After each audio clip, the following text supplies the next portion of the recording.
Thanks for watching. Don't forget to like, comment, share and subscribe to. السلام علیکم ناظرین، آپ دیکھ رہے ہیں قرآنک ایجوکیشن سینٹر. میں ہوں آپ کا میزبان محمد فیضان. ہمارے ساتھ موجود ہے مفتی محمد مزمل صاحب.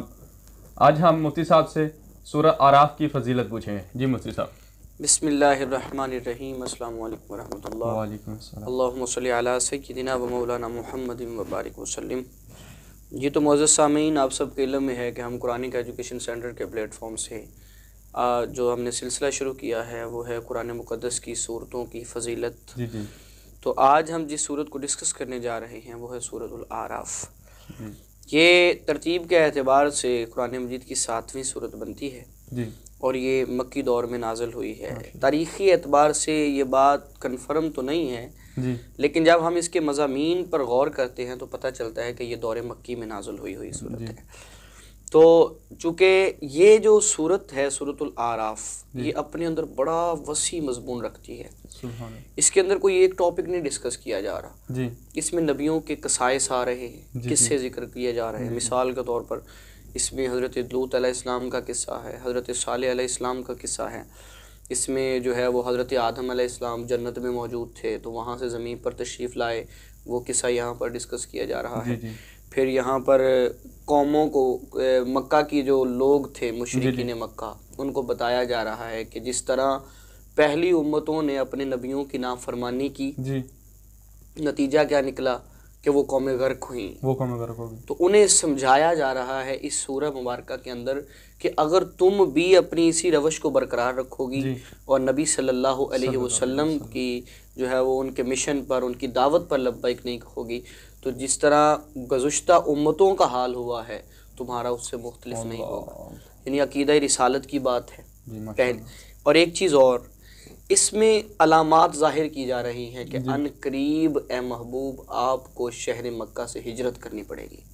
ان قریب چونکہ اس اتنی واضح تبلیغ اور اتنی دعوت دینے کے باوجود بھی مکے کے لوگ جو ہیں وہ تیار نہیں ہو پا رہے تھے. تو اس میں بتایا جا رہا ہے کہ ان قریب آپ کو اس جگہ کو چھوڑ کر مدینہ جانا ہوگا، وہاں شفٹ ہونا ہوگا اور وہاں سے پھر اپنے مشن کو آپ آگے لے کر بڑھیں گے.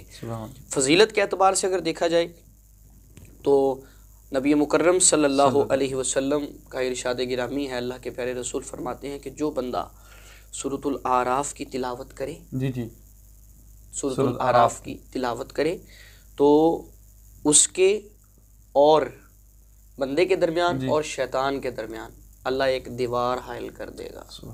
ایک رکاوٹ کھڑی کر دے گا.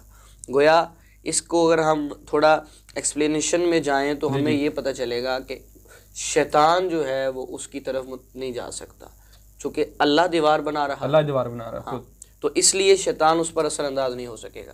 بہت بڑی فضیلت ہے اگر ہم دیکھیں، کیونکہ اگر ہم دیکھیں تو اپنی دنیا داری کے معاملات میں ساری خرابیوں کی جڑی شیطان ہے.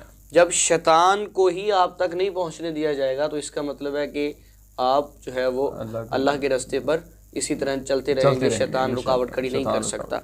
پھر اور بات یہ کہ نبی پاک صلی اللہ علیہ وسلم نے فرمایا کہ جو بندہ اس سورت کو تلاوت کرتا ہے تو قیامت کے دن اللہ تعالیٰ حضرت آدم علیہ السلام کو یہ اتھارٹی دیں گے، یہ اختیار دیں گے کہ وہ اس بندے کی شفاعت کرے. سبحان اللہ. تو سورۃ الاعراف کی تلاوت چونکہ اس کے اندر حضرت آدم علیہ السلام کا قصہ بھی ہے تو اس لیے کہا کہ اللہ تعالیٰ ان کو اتھارٹی دیں گے کہ وہ جو ہے وہ ان شفاعت کر سکیں گے قیامت کے دن. بہت بہت شکریہ مفتی صاحب.